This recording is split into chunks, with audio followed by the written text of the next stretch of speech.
আসসালামু আলাইকুম, শুভ দুপুর। কেমন আছেন সবাই? বৃষ্টি হবে, আকাশ মেঘলা হবে, খিচুড়ি হবে না তা তো হয় না। আজকে বৃষ্টির দিন, তাই চলে আসলাম খিচুড়ি পাকাতে। নিয়ে নিলাম সিদ্ধ চাল আর মসুর ডাল। লেটকা খিচুড়ি পাকাবো, তাই জন্য দিয়ে দিয়েছি সিদ্ধ চাল। ভুনা খিচুড়ি হলে দিয়ে দিতাম পোলাওর চাল।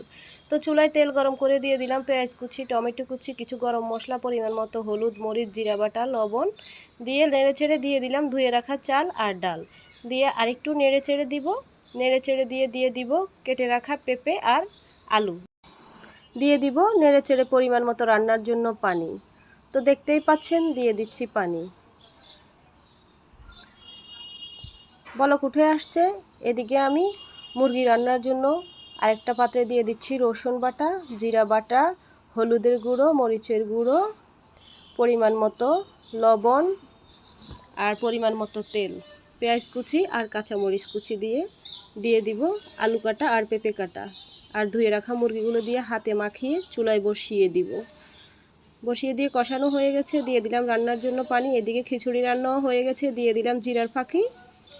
তো ছোট মাছ বেটে কোফতা করার জন্য নিয়েছি। এখন মশলাপাতি সব দিয়ে চুলায় কোফতা বসিয়ে দিলাম। আজ এ পর্যন্তই। ভালো থাকেন সবাই। আল্লাহ হাফেজ।